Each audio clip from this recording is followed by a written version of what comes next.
आत्मा की सजा। यह घटना एक सच्ची कहानी पर आधारित है। रात का सन्नाटा था। चारों तरफ अंधेरा पसरा हुआ था। हवाओं में अजीब सी ठंडक थी जो हड्डियों तक को जमा देने वाली थी। जज अरविंद चौहान अपनी लाइब्रेरी में बैठे थे। उनकी आंखों में थकान थी मगर दिमाग बेचैन था। सामने टेबल पर बिखरी फाइलों को वह बार बार पलट रहे थे, जैसे कुछ ढूंढ रहे हों। दीवार पर टंगी घड़ी की टिक टिक उनकी बेचैनी को और बढ़ा रही थी। उन्होंने गहरी सांस ली और एक फाइल उठाई, लेकिन अचानक ही उनकी उंगलियां कांप गईं, जैसे कोई अनजाना डर उनके भीतर समा गया हो। उनके हाथ से फाइल छूटकर टेबल पर गिर गई और तभी कमरे में रखी कांच की पानी की बोतल बिना किसी कारण के गिरकर टूट गई। अरविंद की सांसें तेज हो गईं। यह कोई पहली बार नहीं था। पिछले कुछ हफ्तों से कुछ अजीब हो रहा था। उन्हें हमेशा लगता था कि कोई उनकी हर हरकत पर नजर रख रहा है। घर के अंधेरे कोनों से फुसफुसाहटें सुनाई देती थीं, परछाइयां हिलती हुई महसूस होती थीं, और कभी कभी तो ऐसा लगता था जैसे किसी ने उनके कंधे पर हाथ रखा हो। लेकिन जब वह पलटकर देखते तो वहां कोई नहीं होता। आज भी वैसा ही हुआ। जैसे ही उन्होंने पानी की टूटी हुई बोतल की तरफ देखा, कमरे में तापमान अचानक गिरने लगा। ठंड इतनी बढ़ गई कि उनके शरीर में झुरझुरी दौड़ गई। फिर उनकी नजर टेबल पर रखी एक पुरानी फाइल पर पड़ी, जो अचानक खुद ब खुद खुल गई। उनकी आंखें फाइल के नंबर पर टिक गईं। Case number 243। बीते समय का साया। यह वही केस था जिसमें 3 साल पहले एक निर्दोष युवक को हत्या के झूठे आरोप में फांसी की सजा दी गई थी। कोई ठोस सबूत नहीं था, लेकिन राजनीतिक दबाव और प्रभावशाली लोगों के इशारे पर सिस्टम ने पहले ही फैसला कर लिया था। अरविंद ने बिना सोचे समझे फैसला सुना दिया और वह युवक तिहाड़ जेल में फांसी चढ़ा दिया गया। उसके बूढ़े मां बाप कोर्ट के बाहर रोते गिड़गिड़ाते रहे, लेकिन किसी ने उनकी एक नहीं सुनी। अरविंद ने घबराकर फाइल को बंद किया और तेजी से कमरे से बाहर निकलने लगे। लेकिन जैसे ही उन्होंने दरवाजा खोला, एक धीमी मगर सिहरन भर देने वाली आवाज आई, जज साहब, याद है मुझे? अरविंद के पैरों तले जमीन खिसक गई।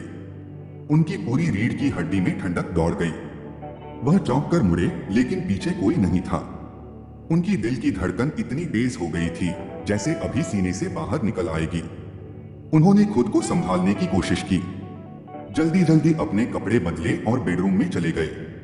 बिस्तर पर गिरते ही उन्होंने लाइट बंद की और आंखें मूंद ली, लेकिन तभी एक अजीब एहसास हुआ, जैसे कोई उनके पास खड़ा हो।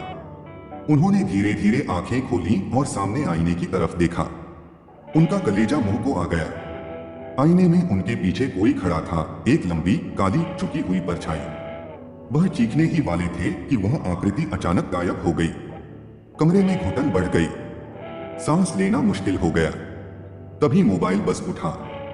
उन्होंने कांपते हाथों से फोन उठाया। स्क्रीन पर कोई नंबर नहीं था, सिर्फ अननोन कॉलर लिखा हुआ था। अरविंद ने कांपती आवाज में फोन उठाया। दूसरी तरफ से एक ठंडी मगर भारी आवाज आई, अब तुम्हारा मुकदमा शुरू होता है। अनदेखा कोर्टरूम। सुबह अरविंद हमेशा की तरह कोर्ट पहुंचे, लेकिन आज का माहौल कुछ अलग था। जब उन्होंने अपने चैम्बर में कदम रखा तो अजीब सी घुटन महसूस हुई। कोर्ट की कार्यवाही शुरू होने का समय हुआ। उन्होंने गाउन पहना और जैसे ही जज की कुर्सी पर बैठे, पूरे कोर्टरूम में अंधेरा छा गया। यह कोई मामूली अंधेरा नहीं था। पूरा कोर्टरूम खाली था। कोई भी नहीं था, न वकील, न गवाह, न पुलिस अधिकारी।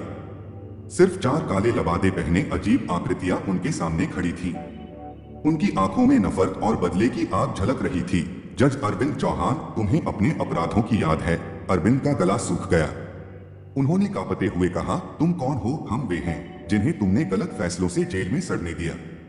हम वे हैं जिन्हें तुमने अपने स्वार्थ के लिए फांसी पर चढ़ा दिया। अब तुम्हारा फैसला होगा। अंतिम फैसला। जज की कुर्सी के सामने एक बड़ी किताब अपने आप खुल गई। उसमें उनकी पूरी जिंदगी लिखी हुई थी। हर फैसला, हर रिश्वत, हर झूठा गवाह, हर निर्दोष जिसे उन्होंने सजा दी, अब फैसला होगा। जज अरविंद चौहान, मौत की सजा। अचानक टेबल पर रखा हथौड़ा हवा में उठा और जोर से गिरा। पूरा कोर्टरूम काले धुएं में डूब गया। अगली सुबह जब कोर्ट के कर्मचारी वहां पहुंचे, जज अरविंद चौहान अपनी कुर्सी पर मृत पाए गए। उनकी आंखें खुली हुई थीं। चेहरा सफेद पड़ चुका था, जैसे उन्होंने कुछ बहुत ही भयानक देखा हो। कोई नहीं समझ पाया कि उनकी मौत कैसे हुई, लेकिन उनकी डायरी का आखिरी पन्ना खुला पड़ा था।